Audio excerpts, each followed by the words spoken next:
the massive crystal dome of the Galactic Council. Chambers sparkled under 3 different suns as Admiral Kekstar entered with his usual swagger. His blue-scaled skin gleamed in the light, and his forearms moved with practiced authority as he took his place at the floating command platform. Around him sat representatives from 11 other advanced species, each one proud of their military might and technological superiority. The crystalline hive mind representative Zixara hummed softly as her diamond-like body reflected rainbow colors across the chamber walls. Her thoughts connected to millions of her kind across the galaxy, sharing every moment of this monthly military assessment meeting. The Vorthan war chief Graumock flexed his massive muscles and tested his natural armor plating while waiting for the session to begin. His species had conquered 47 worlds through pure physical dominance. Admiral Kekstar activated the holographic display system and began reviewing recent territorial expansions throughout their sector of space. The Nixarian fleet had successfully absorbed 3 primitive worlds using their mind control technology. The Quantum Collective had eliminated resistance on 12 planets by simply erasing their enemies from existence. Each report brought nods of approval from the assembled representatives. Then something unexpected appeared on the communication system. A small blue and green planet called Earth had submitted an application for membership in the Galactic Defense Alliance. The chamber fell silent for a moment before erupting in curious murmurs.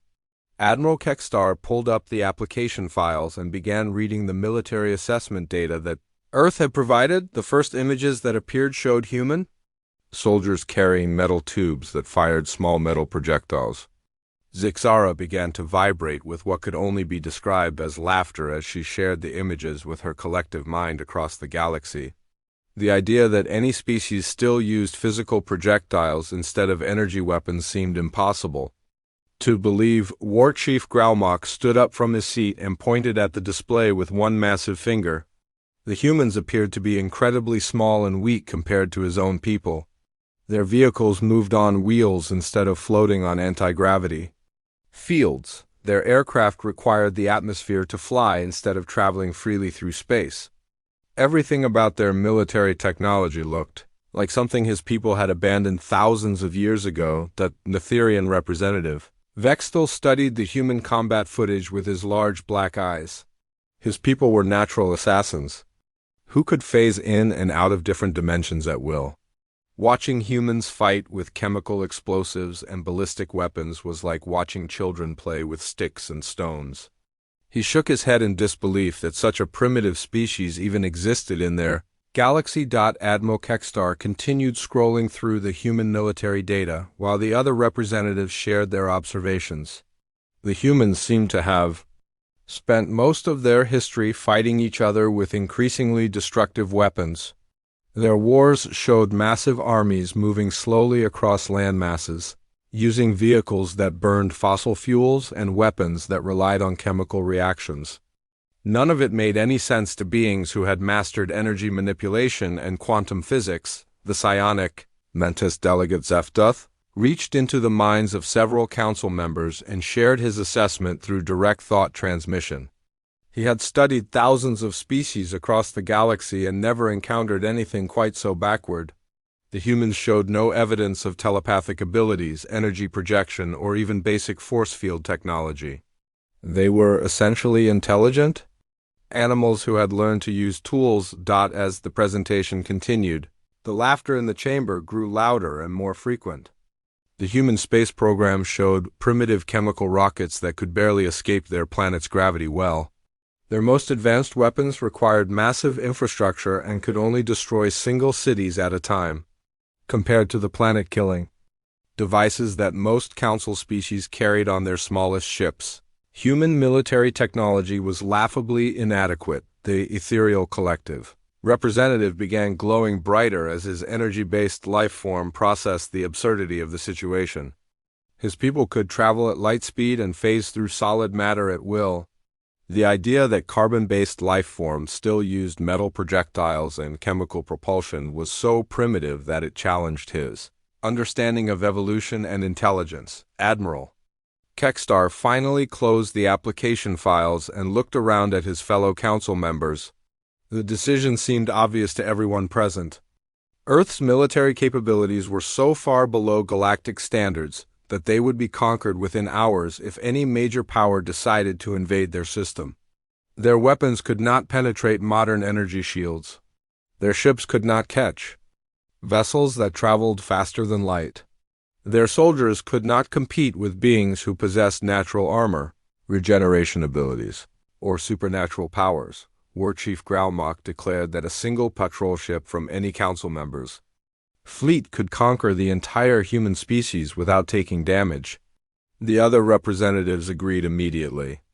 They had seen nothing in the human files that suggested any real military threat or capability worth respecting. The vote to reject Earth's membership application was unanimous and swift. Admiral Kekstar filed the request under primitive species that were not ready for galactic civilization. The council members began discussing their next agenda item while completely dismissing the small blue planet and its inhabitants. None of them noticed the small stealth ship positioned at the edge of their star system. Lieutenant Commander Jake Morrison sat in the pilot seat of the UES Nightfall, listening to every word through advanced surveillance equipment. His jaw tightened as he heard the alien representatives mock humanity's military capabilities and dismiss Earth as worthless. Morrison had served 3 tours in combat zones and knew exactly how dangerous humans could be when they were underestimated. 3 weeks passed before another ship appeared in the Zarian Prime system. This time it was not a stealth vessel but a simple, diplomatic transport bearing the flag of Earth. The alien monitoring stations detected it immediately and reported its approach to the Galactic Council. Admiral Kekstar was surprised that the humans had returned so quickly after their rejection. Captain Lisa Banks stepped off the transport wearing a crisp military uniform that looked plain compared to the advanced materials and energy fields that surrounded her. She carried no visible weapons and showed no signs of the technological enhancements that most spacefaring species considered essential. Her brown hair was tied back in a simple style, and her blue eyes showed determination rather than fear. The council chamber guards escorted Captain Banks to the center of the room where she stood calmly before the towering alien representatives. Admiral Kekstar looked down at her from his floating platform and wondered what possible purpose could bring such a primitive being back to their domain. The other council members seemed equally curious about this unexpected development. Captain Banks activated a small communication device and began speaking in clear, measured tones. She explained that Earth had received the Council's rejection of their membership application but wished to invoke an ancient galactic law that allowed species to prove their worth through combat trials. Her research had shown that many current council members had gained their positions. Through similar demonstrations of military capability, the chamber erupted in surprised murmurs as the representatives discussed this unexpected turn of events. The combat trial law had not been used in over 200 years because most species either possessed obvious superiority or obvious inferiority. No one had expected such a primitive race to have the courage to invoke such a dangerous provision. Zixaris' crystalline form began humming with excitement as she shared the news with her collective mind across the galaxy. The idea of watching primitive humans attempt to fight advanced alien warriors promised to be highly entertaining. Her people began placing bets on how quickly the human champion would be defeated. Warchief Graumock stood up and flexed his massive frame while grinning with anticipation. His species lived for combat and the opportunity to demonstrate Vorthan superiority over such weak opponents was too appealing to refuse.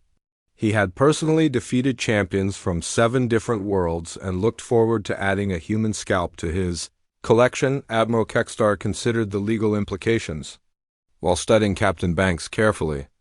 The combat trial law was indeed still valid, and the Council was obligated to honor such requests from aspiring member species. However, he suspected that the humans had no real understanding of what they were asking for. Modern galactic warfare involved technologies and abilities that would seem like magic to such primitive minds. The Netherian assassin Vexthal began calculating the most efficient ways to eliminate a human opponent. His natural phase-shifting abilities would allow him to become intangible at will, making physical attacks completely useless. The human would not even be able to touch him before being eliminated by his energy blades, Captain Banks continued, explaining the terms that Earth proposed for the combat trials. They would send a single warrior to face individual challenges against council champions in different combat scenarios. Each trial would test different aspects of military capability, including ranged combat, physical endurance, tactical thinking, and adaptability under pressure. The psionic mantis delegate Zeftuth found the proposal amusing because his mental abilities could overwhelm most opponents before physical combat even began. He had crushed the minds of entire armies with focused telepathic attacks. A single primitive human would provide no challenge whatsoever for his supernatural powers. Admiral Kextar decided that accepting the challenge would serve multiple purposes. It would provide entertainment for the council members while definitively proving human inferiority to any observers.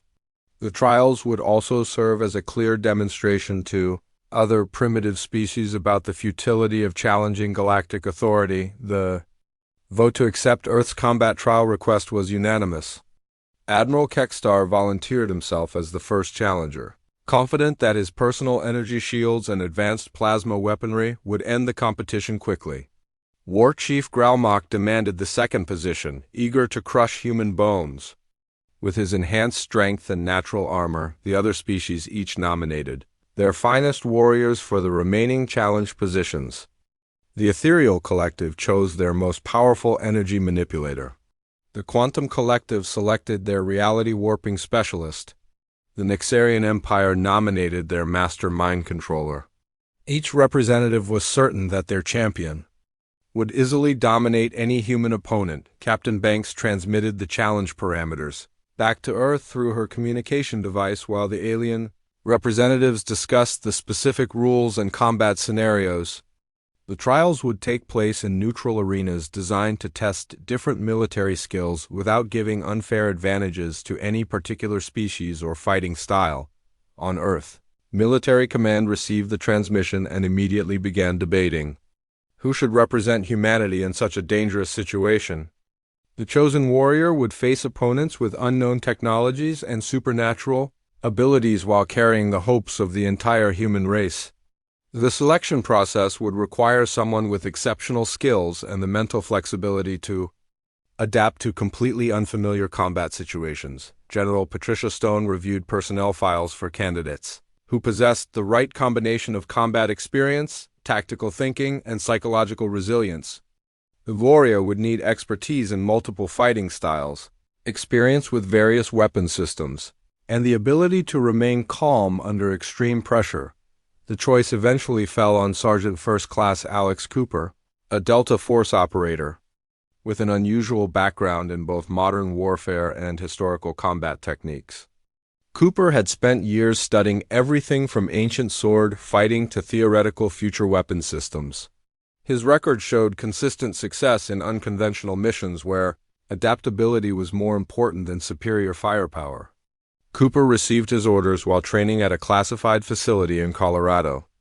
The mission briefing explained that he would face unknown alien opponents using unfamiliar technologies in combat scenarios that had never been tested by human forces.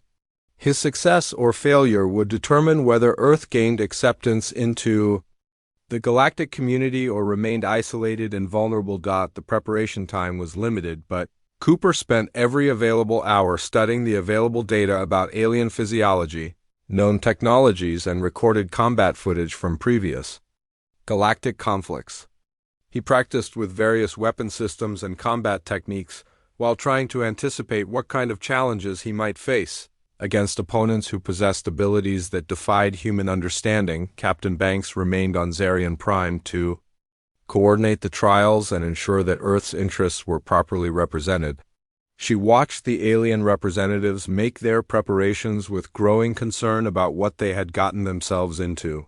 The confidence and arrogance of the council members suggested that they viewed the upcoming trials as a form of entertainment rather than serious combat.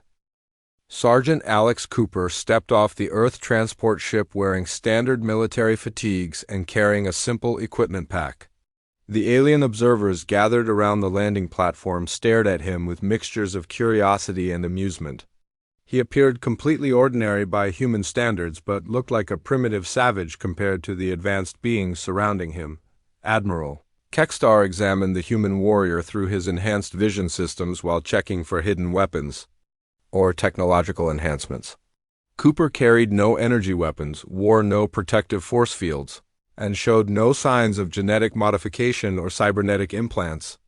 Everything about him seemed disappointingly basic for someone who was supposed to represent Earth's military capabilities. The Galactic Council members had gathered to witness the first trial, which would take place in a specially designed combat arena. The facility featured multiple levels connected by ramps and bridges, with various obstacles and environmental hazards scattered throughout the space. Energy barriers could be activated to change the arena layout during combat, creating an unpredictable battlefield that would test adaptability and tactical thinking. War Chief Growlmock pointed at Cooper's equipment and laughed loudly enough for everyone to hear. The human carried what appeared to be chemical explosive devices, metal projectile weapons, and primitive communication gear. None of it looked capable of penetrating modern energy shields or competing with advanced plasma weaponry. Cooper walked calmly through the crowd of alien spectators without showing any signs of intimidation or nervousness. His brown eyes studied the arena layout while his hands checked his equipment one final time. He had trained for this moment, but nothing could have fully prepared him for facing opponents with technologies that seemed like magic. Admiral Kekstar entered the arena wearing gleaming energy armor that shimmered with protective force fields. His twin plasma rifles could disintegrate targets at the molecular level, and his targeting systems were connected to advanced computer networks that predicted enemy movements. The weapons alone were worth more than most planets and represented the pinnacle of Zephyrian military technology. The arena control system announced the beginning of the first trial as both combatants took their starting positions. Admiral Kekstar immediately activated his targeting scanners and began charging his plasma weapons while Cooper rolled behind the nearest cover and began studying the arena layout more carefully. The first plasma blast turned a solid concrete barrier into glowing vapor, demonstrating the incredible destructive power of Admiral Kekstar's weapons. Cooper moved quickly to different cover as more energy bolts followed him, each one capable of completely destroying anything it touched. The alien spectators cheered as they watched the primitive human scramble desperately to avoid certain death. But Cooper was not just running randomly. His movements followed patterns that confused the Admiral's targeting computers, because they were based on human military tactics that had never been programmed into alien systems. He used terrain features in ways that the predictive algorithms could not anticipate, creating brief moments where he was completely invisible to the advanced scanning equipment. Admiral Kekstar grew frustrated as his shots continued missing the constantly moving target. His weapons were designed to eliminate stationary or predictably moving enemies, not opponents who changed direction and speed in seemingly random patterns. The human's movement style was unlike anything in the galactic military databases. Cooper began his counterattack by throwing objects that were not weapons at all but pieces of the arena environment that he had turned into tools. A metal fragment ricocheted off 3 different surfaces before striking one of Admiral Kekstar's plasma rifles at exactly the right angle to disable its targeting system. The precision required for such a shot seemed impossible without computer assistance. The alien crowd began murmuring in surprise as they watched the primitive human use environmental elements as weapons. Cooper detonated a small explosive charge that created a cloud of dust and debris, temporarily blinding the Admiral's sensors and giving him the opportunity to change positions again. Admiral Kekstar activated his backup targeting systems and began firing rapid bursts of plasma energy in all directions, hoping to overwhelm the human through sheer volume of firepower. The strategy had worked against every previous opponent, but Cooper seemed to anticipate where each blast would land and moved accordingly. Zixara stopped cheering as she watched Cooper's tactical performance through her collective consciousness. The human was demonstrating spatial awareness and predictive abilities that should not have been possible without technological enhancement. His movements suggested an understanding of physics and battlefield dynamics that rivaled their most advanced military computers. Cooper used the smokescreen created by his explosive charges to get closer to Admiral Kextar without being detected by the energy armor sensors. He moved through the arena using techniques that combined elements from multiple Earth martial arts, creating movement patterns that had never been seen by alien military analysts. When Cooper finally emerged from concealment, he was close enough to engage in hand-to-hand combat despite Admiral Kextar's technological advantages. The Admiral tried to bring his remaining plasma rifle to bear, but discovered that fighting at close range while wearing heavy energy armor was more difficult than he had anticipated. Cooper disarmed the Admiral using leverage and timing rather than superior strength, redirecting the alien's own momentum against him in ways that the armor's stabilization systems could not compensate for. The techniques he used were based on principles of physics that worked regardless of technological advantages or physical enhancements. The arena fell completely silent as Cooper held a simple combat knife against Admiral Kextar's throat while the alien's advanced weapons lay scattered across the floor. The primitive human had defeated the Council's most technologically advanced warrior using nothing but skill, intelligence, and tactics that no computer system had been able to predict or counter. War Chief Growlmock stood up from his observation seat with his massive hands clenched into fists.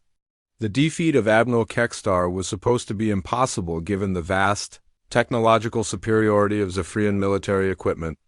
Yet somehow the primitive human had found ways to neutralize every advantage and turn the battle into a contest of pure tactical ability. The other council members began discussing what they had witnessed in urgent whispers. Cooper's victory could not be explained by their understanding of military science or combat theory. The human had used techniques and strategies that seemed to come from nowhere, as if he was making up new tactics during the fight itself. Captain Banks watched from the diplomatic viewing area with carefully controlled emotions. She knew that Cooper's victory was just the beginning and that each subsequent trial would be more difficult than the last. The alien representatives were no longer treating the combat trials as entertainment, and their next champions would be prepared for a more serious challenge. The second trial arena was designed to test physical endurance and strength under extreme environmental conditions. War Chief Growlmock entered the chamber with confidence restored after studying footage of Cooper's first victory. The Vorthan warrior stood nearly 8 feet tall with natural armor plating, covering his massive frame and enhanced muscles that could crush steel with ease. Cooper appeared small and fragile next to the towering alien warrior as they prepared for combat. In the environmental challenge chamber, the arena could simulate everything from Arctic cold to volcanic heat, low gravity to crushing atmospheric pressure, and various atmospheric compositions that would be lethal to most life forms. Growlmock flexed his enhanced muscles and tested his natural regeneration abilities while the arena systems calibrated for the first environmental challenge. His species had evolved on a harsh world where only the strongest survived, and their military training enhanced those natural advantages through biological modifications that made them nearly indestructible. The first environment activated with a blast of superheated air that would have killed most species instantly. Growlmock barely noticed the temperature change while Cooper immediately began adapting his tactics to deal with the extreme heat. The human's equipment included cooling systems and protective gear, but nothing that seemed capable of matching Vorthan natural heat resistance. Growlmock charged forward with overwhelming force, intending to crush his opponent quickly before the environmental challenges became more complex. His massive fists could punch through reinforced steel, and his natural armor could deflect most energy weapons. Against a primitive human with basic equipment, victory seemed certain, but Cooper did not try to meet force with force. Instead, he used the war chief's own momentum and size against him, employing leverage principles and timing that turned Growlmock's strength into a disadvantage. The human rolled away from each attack while using the arena's terrain features To redirect the massive alien's charge, the arena environment shifted to Arctic conditions with temperatures that froze moisture in the air instantly. Graumak's biological systems adapted automatically to the cold, while Cooper quickly adjusted his equipment and tactics to maintain mobility in the harsh conditions. His movements became more efficient as he conserved energy and body heat through techniques that seemed to come naturally. Zixara observed the battle through her collective consciousness while sharing real-time analysis with her people across the galaxy. The human was demonstrating adaptability that exceeded anything in their evolutionary databases. Most species required technological assistance or genetic modification to survive such rapid environmental changes. The arena created a low-gravity zone that should have favored Graumak's enhanced strength, but Cooper adapted to the conditions. Faster than the massive alien warrior, the human used the reduced gravity to enhance his mobility while Graumak struggled to adjust his combat techniques to the unfamiliar environment. Cooper began using the changing environmental conditions as weapons themselves. He triggered avalanches in the mountain simulation that forced Graumak to defend against the terrain rather than focus on attack. In the underwater sections, he used current flows and pressure differentials to tire the larger opponent while conserving his own energy. The psionic mantis delegate Zefduth tried to analyze Cooper's tactical thinking through telepathic observation but found the human mind chaotic and unpredictable in ways that made mental intrusion nearly impossible. The patterns of thought were unlike anything he had encountered in thousands of years of studying alien psychology. As the trial progressed through multiple environmental challenges, Cooper demonstrated something that shocked the alien observers. He was learning from each environment faster than their computer systems could adapt the arena settings. His tactical responses improved continuously as he gained experience with conditions he had never encountered before.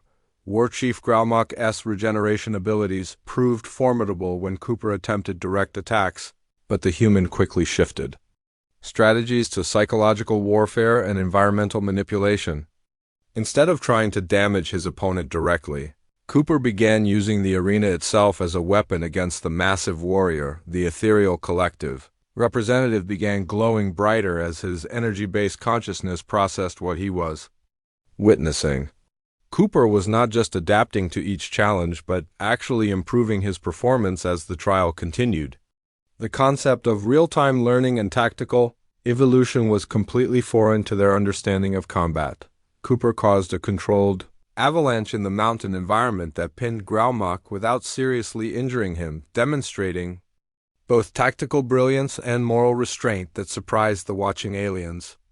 Most galactic species would have used lethal force immediately, rather than seeking non-fatal solutions to combat challenges. The arena systems registered Graumak's defeat as Cooper stood over the trapped but unharmed warrior. The human had won through superior adaptability and tactical thinking rather than physical strength or technological advantages. His victory seemed to defy every principle of galactic military science. The council members began discussing what they had witnessed with growing concern. Cooper's performance suggested capabilities that their databases claimed should not exist in primitive species. He was not just defeating superior opponents, but doing so in ways that challenged their fundamental assumptions about warfare and evolution. The Netherian assassin Vexthal watched these victories with increasing unease. His natural phase-shifting abilities had always made him effectively invincible against physical opponents, but Cooper's tactical unpredictability suggested that traditional advantages might not be sufficient against such an adaptive enemy. Admiral Kextar studied the combat footage while nursing his wounded pride from the first trial. The human was demonstrating learning capabilities that exceeded anything they had seen from other species. Each victory came through different methods, as if Cooper was developing entirely new tactical approaches during the battles themselves. The quantum collective representative began calculating probability matrices for the remaining trials while factoring in Cooper's demonstrated adaptability. The mathematical models suggested outcomes that seemed impossible according to their understanding of military capability and technological superiority. Captain Banks watched from the diplomatic area with growing confidence in Earth's representative. Cooper was not just winning individual battles, but proving that human military thinking operated on principles that the aliens had never encountered. Each victory forced them to reconsider their assumptions about primitive species and technological advantages. The alien spectators who had initially viewed the trials as entertainment were now watching with serious attention. Cooper's victories were becoming a source of concern rather than amusement as they realized that their technological superiority might not guarantee victory against opponents who could adapt and innovate in real time. War Chief Graumock struggled free from the debris that had trapped him and approached Cooper with a mixture of respect and confusion. The human had defeated him fairly without using superior technology or overwhelming force. The concept of losing to tactical thinking rather than physical dominance was difficult for the warrior to accept but impossible to deny. The third trial brought Cooper face-to-face with the psionic mantis delegate Zefduth in an arena designed to test mental resistance and psychological warfare. The massive insect-like creature towered over the human with multifaceted eyes that could see across multiple dimensions and telepathic abilities that had overwhelmed the minds of entire armies. Zefduth had spent centuries perfecting his mental domination techniques and had never encountered a species that could resist prolonged psychic assault. His mandibles clicked with anticipation as he prepared to demonstrate the superiority of mental warfare over primitive physical combat methods. The arena itself was designed to amplify psychic energies while providing various obstacles that would test both mental and physical coordination under extreme psychological pressure. Holographic projections created illusions that challenged perception, while subsonic frequencies disrupted normal brain function in most species. Cooper entered the arena with additional equipment that puzzled the alien observers. He carried devices that appeared to be simple electronic gear, but had been modified in ways that suggested preparation for unconventional threats. His tactical approach seemed to anticipate challenges that had not been officially announced.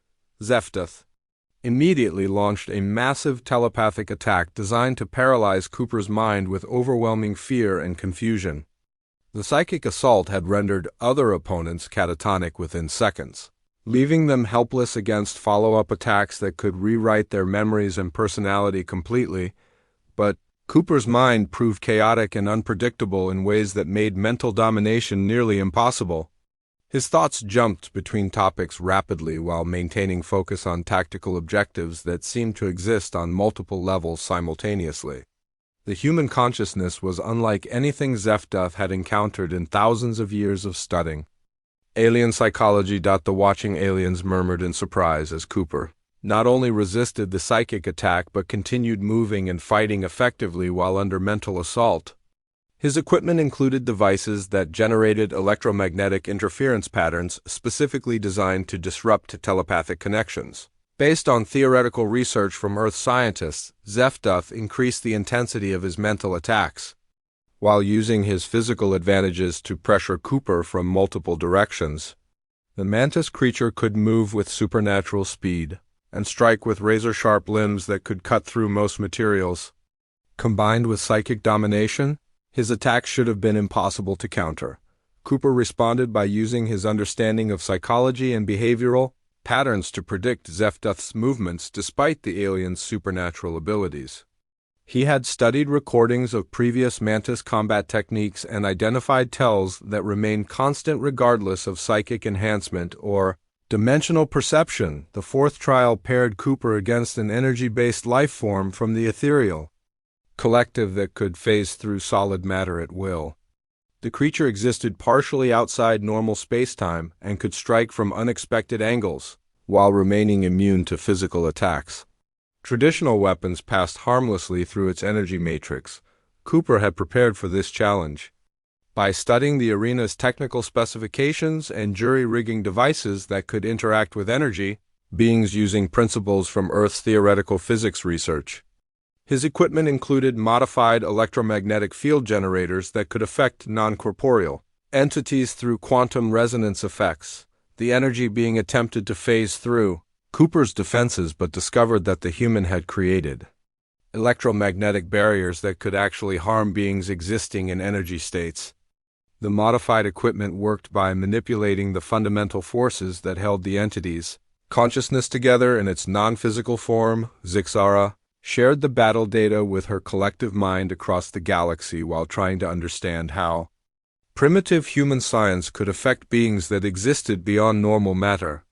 The theoretical principles seemed sound, but the practical application suggested knowledge that should not have been available to such a technologically limited species. The fifth trial featured a shape-shifting hunter from the Nexarian Empire that could mimic any form and copy the abilities of opponents it had observed. The creature specialized in psychological warfare through identity theft and could become physically identical to its target while retaining supernatural strength and speed. Cooper defeated the shapeshifter not through superior technology or physical abilities, but by understanding that certain behavioral patterns and psychological tells remained constant regardless of physical form. He used techniques from human psychology and criminal investigation to identify the real opponent among multiple duplicates. The watching council members began discussing Cooper's victories with growing concern rather than amusement. Each battle was won through different methods that demonstrated capabilities their databases claimed should not exist in primitive species.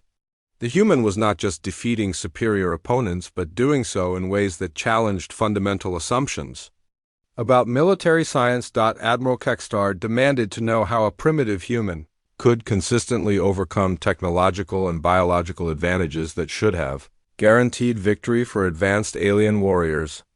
His wounded pride from the first trial had grown into genuine confusion about human capabilities that seemed to defy logical explanation. Captain Banks provided the answer that changed everything for the assembled alien representatives.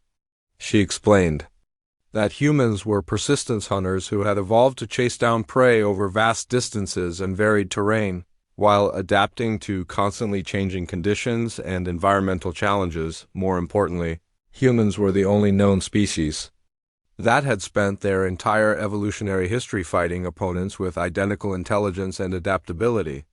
Every human conflict had been an arms race of innovation and counter-innovation, where technological advantages were quickly neutralized by tactical creativity and strategic thinking. War Chief Graumock listened to this explanation while reconsidering everything he thought he knew about primitive species and military capability.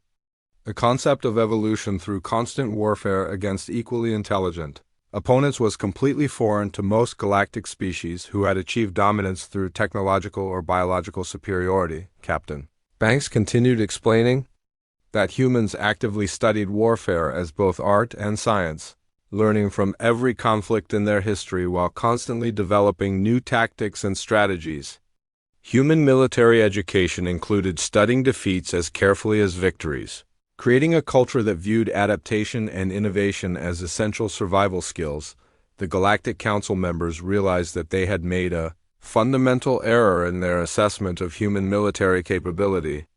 They had focused on technology and individual physical abilities while completely ignoring the psychological and tactical factors that actually determined victory in combat situations where opponents possessed similar intelligence levels. ZEPH single quote oat shared his analysis of Cooper's mental patterns with the other council members through telepathic communication. The human mind operated on principles that made it naturally resistant to psychic domination while maintaining the flexibility needed for rapid tactical adaptation under extreme stress. The alien representatives began to understand that Cooper's victories were not accidental or lucky, but represented capabilities that were common among human military personnel. Earth's application for membership had been rejected, based on incomplete information that failed to account for the most important factors in modern warfare.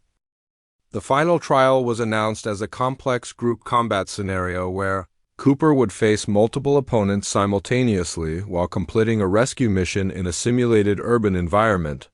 The aliens expected this overwhelming challenge to finally demonstrate the limits of human tactical ability against superior numbers and coordinated alien military doctrine. The arena transformed into a detailed city environment complete with civilians infrastructure, and multiple objective points that Cooper would need to secure while defending against attacks from several directions. 5 alien warriors from different species would coordinate their assault using their respective technological and biological advantages. Cooper studied the mission parameters while the alien champions prepared their equipment and discussed tactical coordination. He would need to rescue hostages, secure strategic locations, and eliminate threats while protecting non-combatant civilians scattered throughout the urban battlefield. The complexity seemed designed to overwhelm any single warrior regardless of skill level. Admiral Kextar led the alien team with renewed determination to restore his reputation after the humiliating defeat in the first trial. War Chief Graumock commanded the ground assault while Vexthal provided stealth support and Zefduth coordinated through telepathic communication. The energy being from the ethereal collective served as reconnaissance and rapid response support. The trial began with Cooper immediately demonstrating capabilities that shocked the alien observers. Instead of attempting to face all 5 opponents directly, he used basic communication equipment to coordinate with Captain Banks and turned the arena's own systems into force multipliers that enhanced his tactical effectiveness. Cooper established communication networks with the simulated civilians and turned them into an intelligence gathering system that provided real-time information about alien movements throughout the urban environment. He used their knowledge of local terrain and infrastructure to create tactical advantages that no individual warrior could have achieved alone. The alien team quickly discovered that their superior technology and coordination meant nothing when their opponent could predict their movements and counter their strategies before they could be implemented.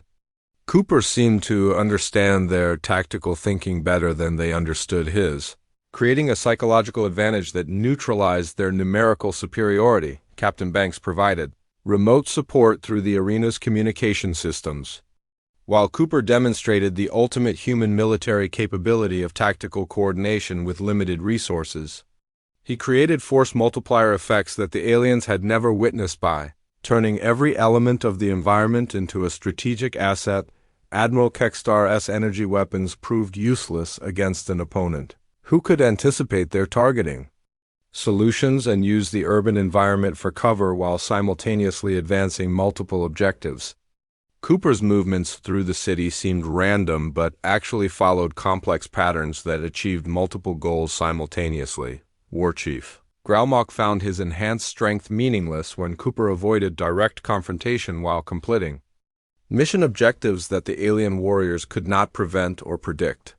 The human rescued hostages while the aliens were still trying to locate him, secured strategic points while they were responding to diversions, and eliminated threats they did not know existed. The most shocking aspect of Cooper's performance was his protection of civilian populations during the combat operations. He maintained moral principles and rules of engagement even while facing overwhelming odds, demonstrating that human warriors could uphold ethical standards under extreme pressure without compromising mission effectiveness. Vextal's stealth abilities became irrelevant when Cooper's tactical awareness allowed him to predict where the invisible assassin would appear and prepare countermeasures in advance. The humans seemed to understand Nexarian hunting patterns better than the aliens understood human tactical thinking. Zefduth's telepathic coordination proved ineffective against an opponent whose mental processes operated on principles that disrupted psychic communication between team members. Cooper's chaotic thought patterns created interference that prevented effective coordination among the alien warriors while his own tactical planning remained focused and clear. The energy being's reconnaissance capabilities were neutralized when Cooper used electromagnetic interference and environmental factors to create blind spots in their dimensional perception. The human had somehow learned to fight opponents who existed partially outside normal spacetime through purely theoretical understanding of physics principles. The trial ended with Cooper successfully completing all mission objectives while the alien team struggled to coordinate their response to tactics they could not predict or counter. The human had not just survived overwhelming odds but had dominated the battlefield through superior tactical thinking and adaptive problem-solving abilities. The Galactic Council chamber fell silent as the arena systems registered Cooper's complete victory in the most challenging trial they had ever designed. The alien representatives stared at the results while trying to understand how their best warriors using coordinated tactics and superior technology had been outmaneuvered by a single primitive human. Admiral Kextar stood up slowly and approached Captain Banks with visible humility replacing his previous arrogance. He formally apologized for the Council's initial assessment of Earth's military capabilities and acknowledged that they had gravely underestimated human strategic thinking and tactical adaptability. War Chief Graumock declared Cooper to be the finest warrior he had ever encountered, not because of physical abilities or technological advantages, but because of mental capabilities that exceeded anything in their military databases. The other alien representatives echoed this assessment while struggling to understand the implications. Zixara shared the battle analysis with her collective mind across the galaxy while explaining that humans possessed the rarest military asset in known space, the ability to win battles that mathematical models predicted should be impossible to win. Their tactical thinking operated on principles that no other species had developed. The Council members realized that Earth's warriors had been shaped by evolutionary pressures and historical conflicts that created capabilities unmatched anywhere in the galaxy. Human military thinking combined creativity, adaptability, and moral restraint in ways that made them ideal allies and formidable opponents. Captain Banks accepted the formal apology while explaining that Earth sought partnership rather than dominance. In galactic affairs, humanity wanted to contribute their unique capabilities to the common defense while learning from the technological achievements of more advanced civilizations. The vote to accept Earth into the Galactic Defense Alliance was unanimous and immediate. The aliens no longer viewed humans as primitive supplicants seeking protection, but as strategic advisors and specialists whose tactical expertise could benefit the entire galactic community. Sergeant Cooper returned to Earth as a hero who had proven humanity's worth on the galactic stage, but more importantly, he had opened the door for Earth to take its place among the stars as teachers rather than students. The mockery had been replaced by genuine respect and desire to learn from human military traditions. The final scene showed alien military academies beginning to establish exchange programs with Earth institutions while requesting human advisors for their strategic planning departments. Courses in human military history and tactical theory became mandatory subjects for alien officers who needed to understand the principles behind impossible victories.